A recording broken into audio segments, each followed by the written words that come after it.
Hello, greetings from Waliczka, near Krakow in Poland, once again on this bright, sunny afternoon.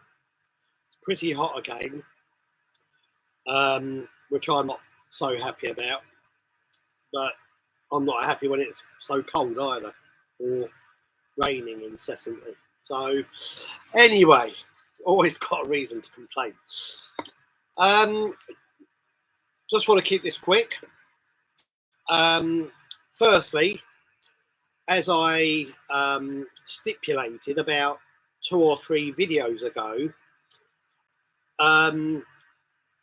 I really don't need anybody asking me where their order is, please.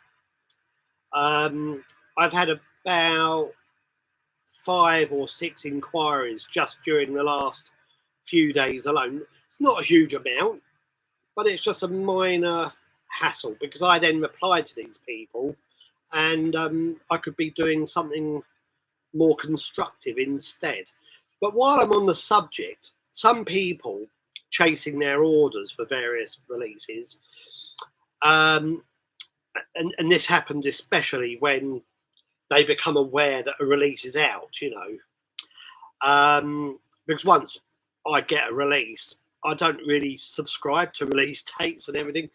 I just start shipping the releases out, the records or the CDs. They just start being shipped immediately as soon as I get them. Release dates only really, to me, make sense if you've got a kind of big machine behind you. And of course, I understand distributors need release dates and so on to work with. Although, I work with cargo in the UK, and the release dates always get pushed back for various reasons. So even in that sense, they don't, or in that respect, they don't make a lot of sense. So I just don't go for them. I work with loads of small labels, people that run labels, and they invariably work with. Well, maybe I understand another argument they might put forward. They use Bandcamp and other kind of digital streaming platforms, so maybe release dates are useful for that as well. But it's not like form an orderly queue on the day of the release. So it all seems rather too grand for my liking.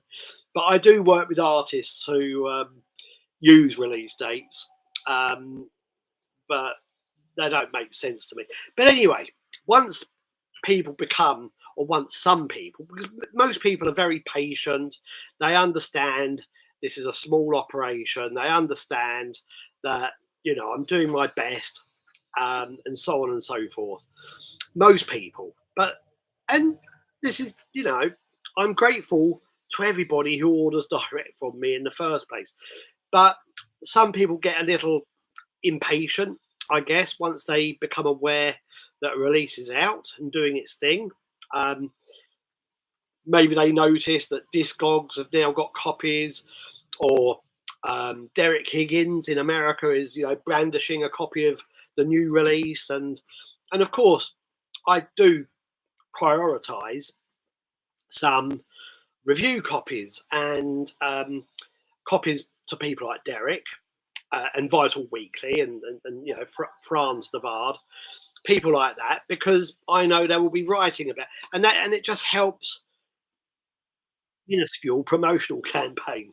So that's the angle there. But yeah, once people become aware of all of that, they again, some people, I need to correct myself here.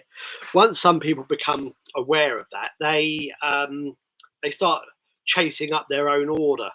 I'm pretty well organised. I've got as soon as orders come in, now and again I can overlook something. I'm human, just about. Now and again I can slip up, but mostly I'm on top of my game. I get orders, I receive orders, and I log them. The details are noted in the appropriate section of the files that I keep these or the file that I keep these orders in. And there's lots of pre-ordering going on with my releases. And yes, once I receive a pre-order, it's logged. That's basically it. And I usually reply, I always reply to the person to acknowledge their pre-order as well. I keep pointing this out, but I'm very hands-on with all of this. I don't ignore people. I may have said this before, but I don't like receiving unsolicited demos, albums, and I've had a few of those in the last few days as well. I don't want them, so don't send me them. I've always got a full schedule. I kind of know what I want to work on and who I want to work with. I've got other people in mind, but budget always kind of gets in the way, really. But and there's always people in the wings as well. I'd like to work with, but again, because of money, I can't do it, and because of time as well. So I'm kind of constrained by money and time. So, but I don't need unsolicited demos or album proposals or anything like that sent to me. I get quite a few of those. I've had a few in the last week, and I don't want them. And they're also a hassle, the same as people chasing up their orders. So, I've got other things to do, And again, I'm pretty well organised. I know what I'm doing. Just be patient. That's the golden rule. Be patient. I've said this countless times as well. I can only take so many packages to the post office each day. I'm mindful of other people using the place. It's only a small kind of sub post office, really, but I really like going there because it's the closest. The lady who runs the place speaks English as well, so we usually have a little chat. Because I'm actually quite friendly, so believe it or not. Not to everybody, but generally. So, I can only do so much each day, and even as I'm sitting here now, I have got probably got about 30 packages of the When Worlds Collide double LP waiting to be sent out. And even next to me here, I've got 4 or 5 big parcels. Some of these have been here already for a few days, but they're all waiting to go as well. And again, I can't carry so much. From the car.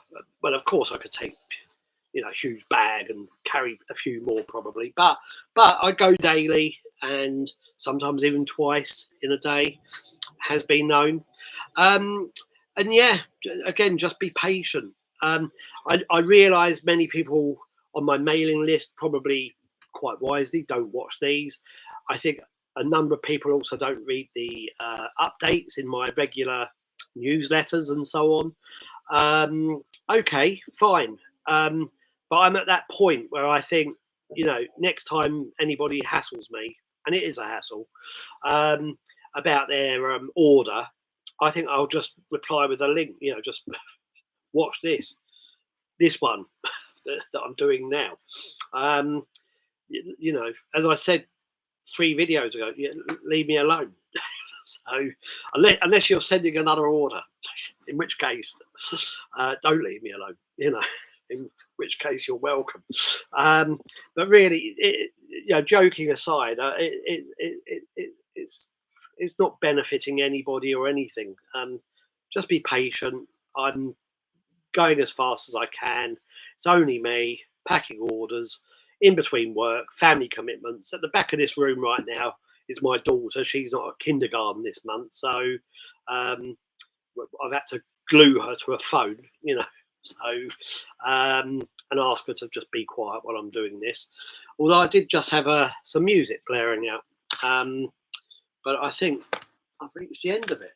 Maybe I'll just start it again. Yeah, don't usually do that, do I?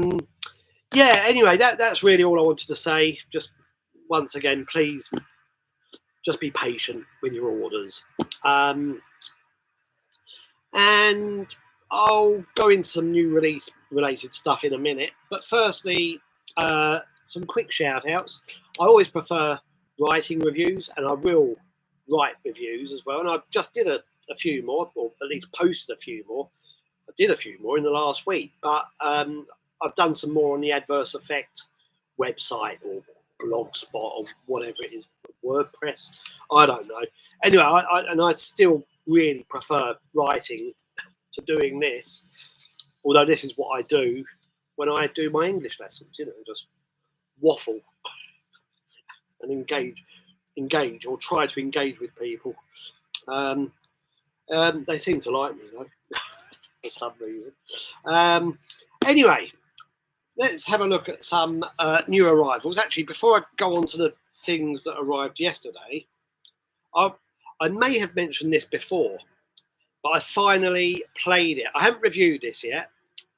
I finally played this a few times in the last couple of days. Thomas Bey William Bailey's Liminalia CD on his, oh God, I always forget the name of his label. Several Shades of Anonymity. Oh, I can't remember. That's not good, is it? I can't remember the name of his label. Oh dear, that's not good. No, can't see his label anywhere. Honestly, no, I can't see the name of his label. 15 minutes. Oh yeah, like a reference to the Andy Warhol quote. 15 minutes of anonymity.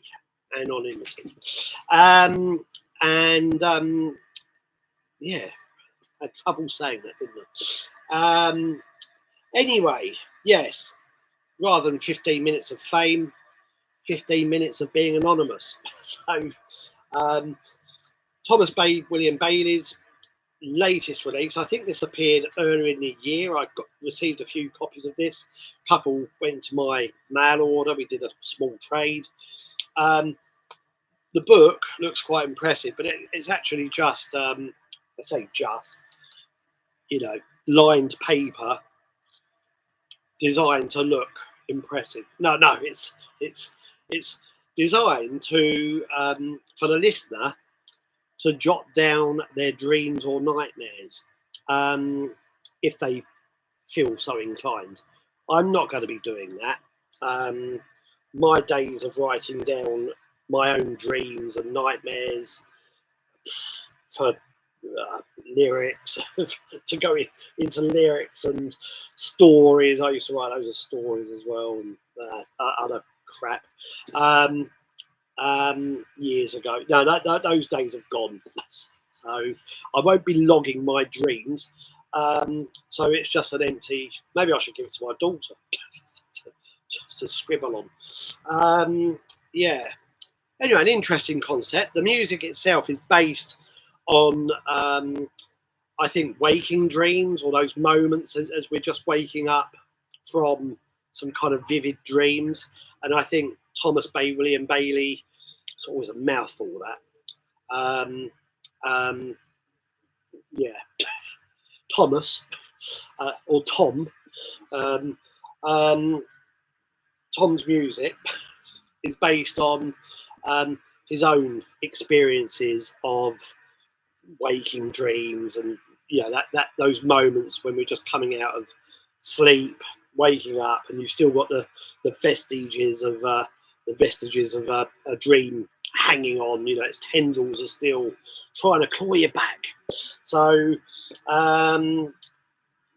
yeah. Anyway, Well, yesterday when I was playing this for, I don't know, about the fifth time, Ivana, my wife, walked in and said, "What is this dental music?" So I said, "What do you mean by that?" And she said, it sounds like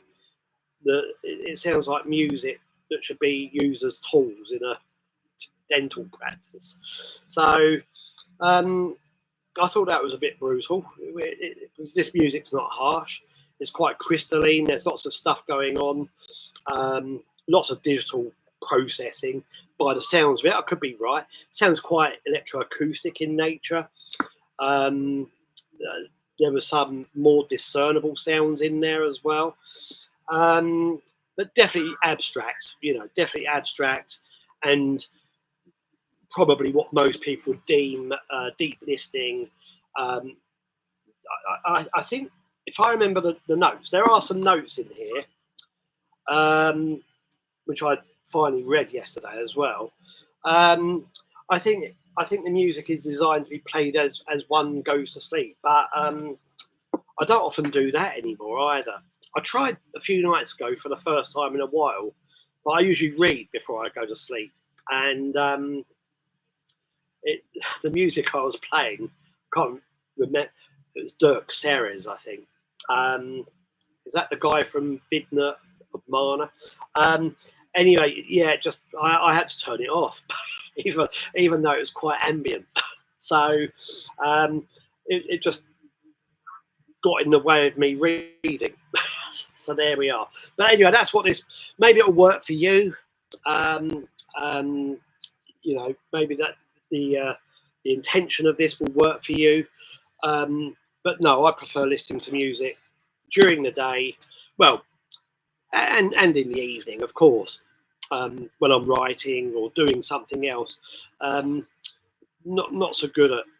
It's like podcasts as well. I know plenty of friends and other people who fall asleep to podcasts, and no, if I'm listening to a podcast, I want to hear what's being said. So yeah, I don't want to. Anyway, so that's one thing. Really good as well. Recommend it. I think there are only 100 of these produced. So there, yeah, great work, Thomas Bey William Bailey, or Tom. So great work.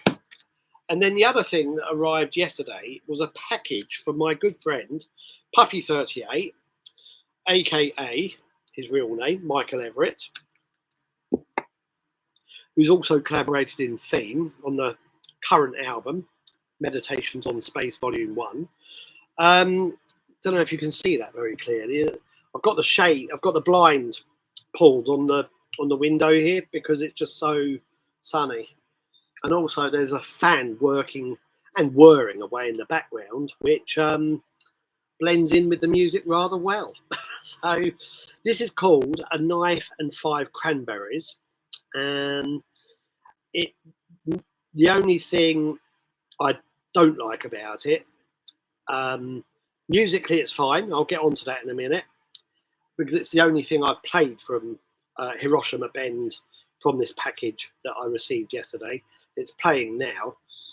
I'll talk about the music in a minute.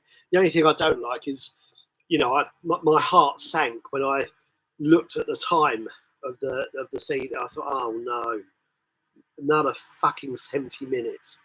I just find, I've said it before, I'm only repeating myself now. You don't need to fill up a CD. Nobody does. Even if there's something strong conceptually behind it, and there is something of a concept behind this, but for me, it would have been more effective if this was just 45-50 minutes long. Anyway, that's the only thing. But musically, it's not ambient or even necessarily dark ambient. It's kind of abrasive textures. Reminds me a little of the Hafler Trio when they were doing such work. And there's lots of other stuff going on in the background as well. Nice. I like the cover as well. That Knife and Five Cranberries cover is really nice. The image. Nothing to do with the Irish pop group, the Cranberries. So, there's for you. Yeah, and I think the concept is centered on this idea of a woman being stalked, whether it's somebody Puppy 38 personally knew or knows, I don't know. That's not clear, but that's the premise. So it's quite unsettling, the music. As I said, it's quite abrasive, but kind of tempered abrasiveness. It's not in your face. Although that might be partly due to the volume I'm playing it at. So I haven't got it very loud because I'm doing this, and I don't want to disturb my daughter. I mean, her brain's probably, she's not even 4, and her brain's probably mashed up and mangled by all kinds of stuff. I've inflicted Sun Ra on her, Miles Davis, Ramley, The Cure, David Bowie, Cro-Magnon. So, oh dear, she calls all of it poo-poo music. So yeah, trying to follow her father's footsteps as a critic, a wannabe critic. The next thing though that I received, oh god, I just noticed the time. God, I do waffle. Hiroshimabend also sent this as well, the Downland LP with a nice printed. Actually, I say nice. It's just text on a black inner. Oh no, that side's got an image. Yeah, Downland. I don't know what that refers to. It made me think of 9 Inch Nails. I'm not a fan of them, but didn't they do an album called Downward Spiral or something? But I haven't played this yet, so I can't comment on that. The other thing I've been playing recently as well. So anyway, yeah, thank you, Puppy 38, for the package of CDs and records. I will get to the vinyl soon, and I'll also be writing about it. He did actually say to me yesterday that he thought I would prefer one of those releases over the other. But so far, I really like the CD, but I need to give it more of a listen. And again, I just don't like CDs that fill up, so much time. So, so there we are. So that's my only complaint. Oh dear. I don't even work full time, and I'm complaining, about the lack of time. I've got no reason to complain about anything. I've got a good life. Really. Voices of the Cosmos, Raphael Ivansky or Ivansky, I never know how you pronounce his surname, sent me this along with a few other releases recently. I think I've shown a couple on these videos before. This LP is absolutely gorgeous. It's stunning. I really like this. I reviewed one on the Adverse Effects site recently, and maybe I spoke about it last time here. It was a little too rhythm orientated for me, but that one's kind of cosmic churn, abstract electronics, really some really beautiful sounds in there, and that's the kind of stuff I prefer, because I've said this before as well.